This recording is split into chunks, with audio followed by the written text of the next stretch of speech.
ZEE5 ಇರುವಾಗ ನೀವು ನಿಮ್ಮ ನೆಚ್ಚಿನ ಶೋಗಳನ್ನ ಎಂದಿಗೂ ಮಿಸ್ ಮಾಡಿಕೊಳ್ಳುವುದಿಲ್ಲ. ಅದು ಸಂಪೂರ್ಣ ಉಚಿತವಾಗಿ. ಎಲ್ಲ ನಿಮ್ಮಿಂದನೇ ಆಗಿತ್ತು. ಎಲ್ಲ ಇವನೇ ಮಾಡಿರ್ತಾನೆ. ಸುಮ್ಮನೆ ನಮ್ಮ ಎಲ್ಲ ನಿನ್ನಿಂದ ಆಗಿದ್ದು. ನಿಮ್ಮಿಂದ ಆಗಿದ್ದು ನನ್ನಿಂದ. ಸುಮ್ಮನೆ ಕಲರ್ ಹಚ್ಚಿಸ್ಕೋಬೇಕಾಯ್ತಾನೆ. ನೀವು ಕಲರ್ ಹಚ್ಚಬಾರ್ದಾಗಿತ್ತು ತಾನೆ. ಈಗ ಅವ್ರು ಏನ್ ತಪ್ಪು ತಿಳ್ಕೊಂಡು ಅಂತ ಗೊತ್ತಾಯ್ತಾ ನಿಮ್ಗೆ?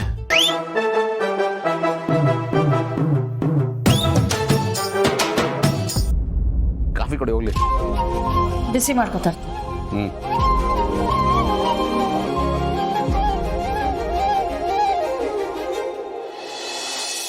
Happy Holi Anand bro. Happy Holi. Happy ಹೋಲಿ.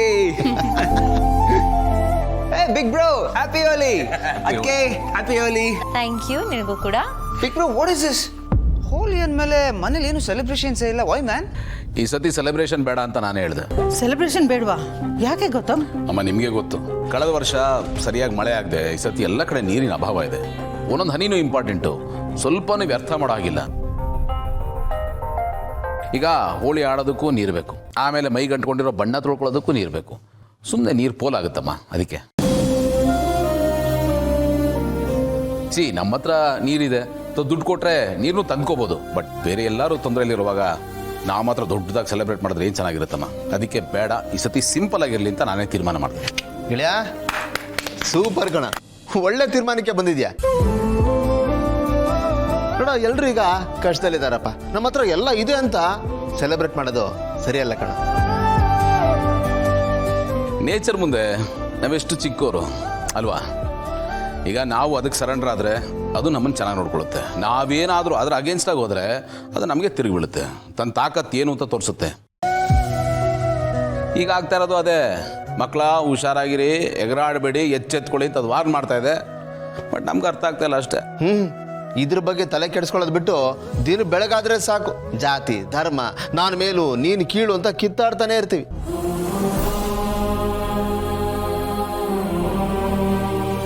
ಮೋಸ್ಟ್ಲಿ ಪೂರ್ತಿ ಹಾಳಾಗೋವರೆಗೂ ನಮ್ಮ ಬುದ್ಧಿ ಬರಲ್ಲ ಅನ್ಸುತ್ತೆ. ಹೌದು, ನಿಜಾನೇ. ನಾವು ಯಾವ್ದಾವುದಕ್ಕೋ ತಲೆ ಕೆಡ್ಸ್ಕೊತೀವಿ, ಡಿಬೇಟ್ ಎಲ್ಲ ಮಾಡ್ತಿರ್ತೀವಿ. ಬಟ್ ರೈನ್ ವಾಟರ್ ಹಾರ್ವೆಸ್ಟಿಂಗ್ ಥರ ಯಾವುದು ಮಾಡೋಕ್ಕೆ ಹೋಗಲ್ಲ. ಮಳೆ ನೀರನ್ನ ನಾವು ಚೆನ್ನಾಗಿ ಬಳಕೆ ಮಾಡ್ಕೋಬೇಕಲ್ವಾ? ಆದರೂ ಯಾರೂ ಇದ್ರ ಬಗ್ಗೆ ಯೋಚನೆ ಮಾಡಲ್ಲ, ಏನೂ ಮಾತಾಡೋದು ಇಲ್ಲ. ಎಂಥ ಟ್ರಾಜಿಡಿ ಅಲ್ವಾ ಇದು? ಆನಂದ್ ಹೇಳಿದಾಗೆ ಕೆಟ್ಟ ಮೇಲೆ ಬುದ್ಧಿ ಬರೋದು. ಬೆಂಕಿ ಬಿದ್ದಾಗ ಬಾವಿ ತೊಡೋದು ಏನು ಪ್ರಯೋಜನ?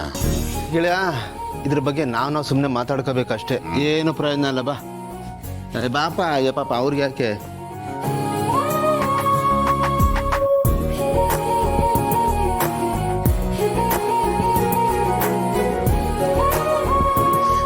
ಗ್ರ್ಯಾಂಡ್ ಆಗಿ ನಡಿಬೇಕಾಗಿರೋ ಸೆಲೆಬ್ರೇಷನ್ ಗೌತಮ್ ಕ್ಯಾನ್ಸಲ್ ಮಾಡಿದ್ದಾನೆ. ಇತ್ತೀಚೆಗೆ ಬಾಯಿ ತೆಗೆದ್ರೆ ಮಾರಲ್ಸ್, ವ್ಯಾಲ್ಯೂಸ್ ಇದೇ ಮಾತಾಡೋದು. ಇದೆಲ್ಲ ಆ ಭೂಮಿಕಾ ಪ್ರಭಾವ. ಅಯ್ಯೋ, ಈಗ ನಾನೇನು ಮಾಡಲಿ ಮಾಮ್? ನನ್ನ ಫ್ರೆಂಡ್ಸ್ನೆಲ್ಲ ಸೆಲೆಬ್ರೇಷನ್ ಇದೆ ಅಂತ ಇನ್ವೈಟ್ ಮಾಡಿದ್ದೀನಿ. ಅವರೆಲ್ಲ ಬಂದರೆ ನಾನು ಏನಂತ ಹೇಳಿ? ಛೇ, ಪ್ಲಾನ್ ಎಲ್ಲ ಫ್ಲಾಪ್ ಆಯಿತು.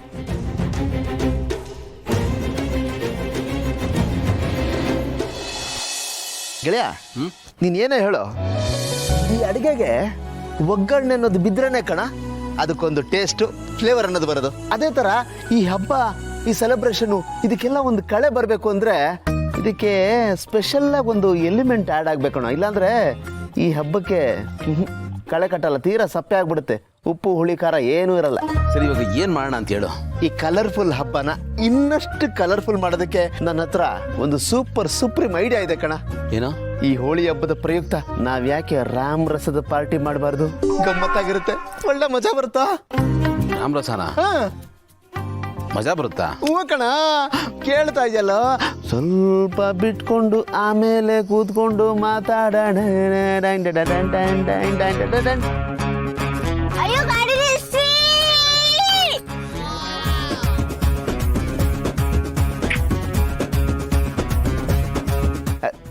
ಗೆಳೆಯ ನೀನೇನ್ ತಲೆ ಕೆಡ್ಸ್ಕೋಬೇಡ, ಎಲ್ಲ ನಾನ್ ನೋಡ್ಕೋತೀನಿ. ರಾಮ್ ರಸದ ಹೊಳೆನೇ ಹರಿಸ್ಬಿಡ್ತೀನಿ ಕಣೋ.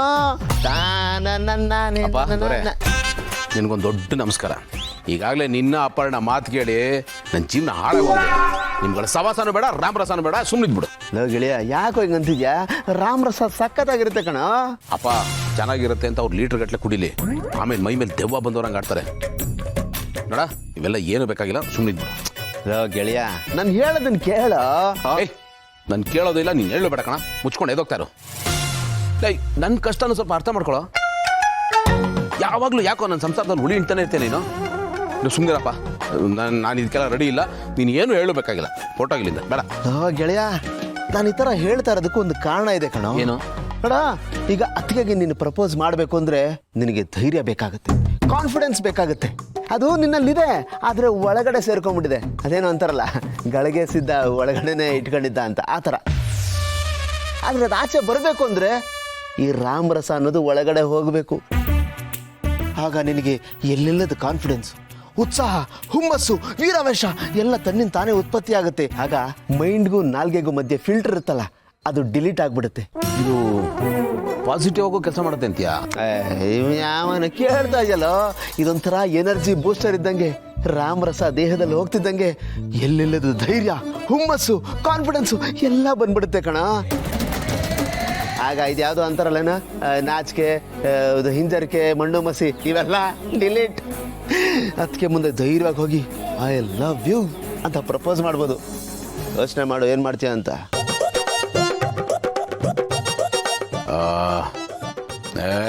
ಬೇಕಾಗಿಲ್ಲಪ್ಪ. ನೋಡ, ನಾನು ಪ್ರಿಪೇರ್ ಆಗಿದ್ದೀನ. ನಾನು ಇವತ್ತೇ ಪ್ರಪೋಸ್ ಮಾಡಬೇಕು ಅಂತ ಡಿಸೈಡ್ ಮಾಡಿಬಿಟ್ಟಿದ್ದೀನಿ. I am confident, I am ready, don't worry. ಇವತ್ತೇ ಪ್ರಪೋಸ್ ಮಾಡೇ ಬಿಡ್ತೀಯ? ಸೂಪರ್ ಗೆಳೆಯ. ಪ್ರಪೋಸ್ನ ಯಾವ ಥರ ಮಾಡಬೇಕು ಅಂತ ಇದೆಯಾ ಹೇಳ, ನನಗೆ ತಡ್ಕೊಳಕ್ಕಾಗ್ತಾ ಇಲ್ಲ. ಕ್ಯೂರಿಯಾಸಿಟಿ ಪೀಕಲ್ಲಿದೆ, ಹೇಳ. ನಿನಗೆ ಯಾಕೆ ಹೇಳಬೇಕು? ನಾನು ಅವ್ರಿಗೊಂದ್ಸತಿ ಹೇಳಿದ್ಮೇಲೆ ಅದ್ರ ರಿಸಲ್ಟ್ ಏನಾಯ್ತು ಅಂತ ಬೇಕಾದ್ರೆ ಹೇಳ್ತೀನಿ. ಅಲ್ಲಿ ತನಕ ತಡ್ಕೋ, ಈಗ ಎದೋಗ್. ಲ ಗೆಳೆಯ ಹೇಳ, ನನ್ನ ಹತ್ರ ಏನೋ ಸಸ್ಪೆನ್ಸ್, ಹೇಳ ಪ್ಲೀಸ್ ಹೇಳ. ಹೇಳಲ್ವಾ? ಸರಿ ಬಿಡಪ್ಪ, ನೀನೇನು ಹೇಳಬೇಡ, ನಾನು ಕಾಯ್ತೀನಿ. ಯಾವುದಕ್ಕೋ ನನ್ನ ಕಡೆಯಿಂದ all the best. Thank you. ಆಮೇಲೆ ಗೆಳೆಯ, ಇನ್ನೊಂದು ಇಂಪಾರ್ಟೆಂಟ್ ವಿಷಯನಪ್ಪ, ಏನು? ನೆನಪಲ್ಲಿ ಇಟ್ಕೋ. First impression is the best impression. ಅದೇ ಲಾಸ್ಟ್ ಇಂಪ್ರೆಷನ್ ಅನ್ನೋ ಥರ ಮಾಡ್ಕೋಬಾರ್ದು. ನಮ್ಮ ಸ್ಮೈಲೇ ನಮ್ಮ ಲೋಗೋ, ನಮ್ಮ ಹಾವಭಾವನೇ ನಮ್ಮ ವಿಸಿಟಿಂಗ್ ಕಾರ್ಡು. ನಮ್ಮ ನೋಡ್ತಿದ್ದ ಹಾಗೆ ಇನ್ನೊಬ್ರು ನಮ್ಮನ್ನು ಇಷ್ಟಪಡೋ ಥರ ಆಗ್ಬೇಕಣೋ, ಅದೇ ನಮ್ಮ ಟ್ರೇಡ್ ಮಾರ್ಕು. ಅದಕ್ಕೆ ಮುಂದೆ ಹೋಗಿ ನಿಲ್ಲಕ್ಕೆ ಮುಂಚೆ ಇವಿಷ್ಟನ್ನು ಮನಸ್ಸಲ್ಲಿಟ್ಕೊ. ಓಕೆ ಅಪ್ಪ, ಇದು ಬಿಸ್ನೆಸ್ ಮೀಟಿಂಗ್ ಅಲ್ಲ ಕಣೋ, ಮನಸ್ಸುಗಳ ಮೀಟಿಂಗ್. ನೆನಪಲ್ಲಿರಲಿ. ಆದಷ್ಟು ಬೇಗ ನಿಮ್ಮಿಬ್ಬರ ಜೀವನದಲ್ಲಿ ಮರಿ ಡುಮ್ಮ ಸರ್ ಅಂಬೆಗಾಲ್ ಇಟ್ಕೊಂಡು ಬರೋ ಥರ ಆಗಲಿ. ಗುಡ್ಲ ಗೆಳೆಯ. ಆಮೇಲೆ ಆಫೀಸ್ಗೆ ಇವತ್ತು ಬರ್ಬೇಡಪ್ಪ, ಎಲ್ಲ ನಾನು ನೋಡ್ಕೋತೀನಿ. ಇದು ಇಂಪಾರ್ಟೆಂಟ್ ಇವತ್ತು. ಓಕೆ ಬಾಯ್ ಗೆಳೆಯ. ಇಷ್ಟೊಂದು ಹೇಳೋದ್ನಲ್ಲ, ಇವತ್ತು ನಾನು ಪ್ರಪೋಸ್ ಮಾಡಲೇಬೇಕು. ಎಸ್, ಕಮಾನ್. ಒಂದು ರೆಡ್ ರೋಸ್ ಬೇಕಲ್ಲ, ಚೆನ್ನಾಗಿರುತ್ತೆ. ZEE5 ಆಪ್ ಡೌನ್ಲೋಡ್ ಮಾಡಿ ಎಲ್ಲಾ ಸಂಚಿಕೆಗಳನ್ನು ಸಂಪೂರ್ಣ ಉಚಿತವಾಗಿ ನೋಡಿ.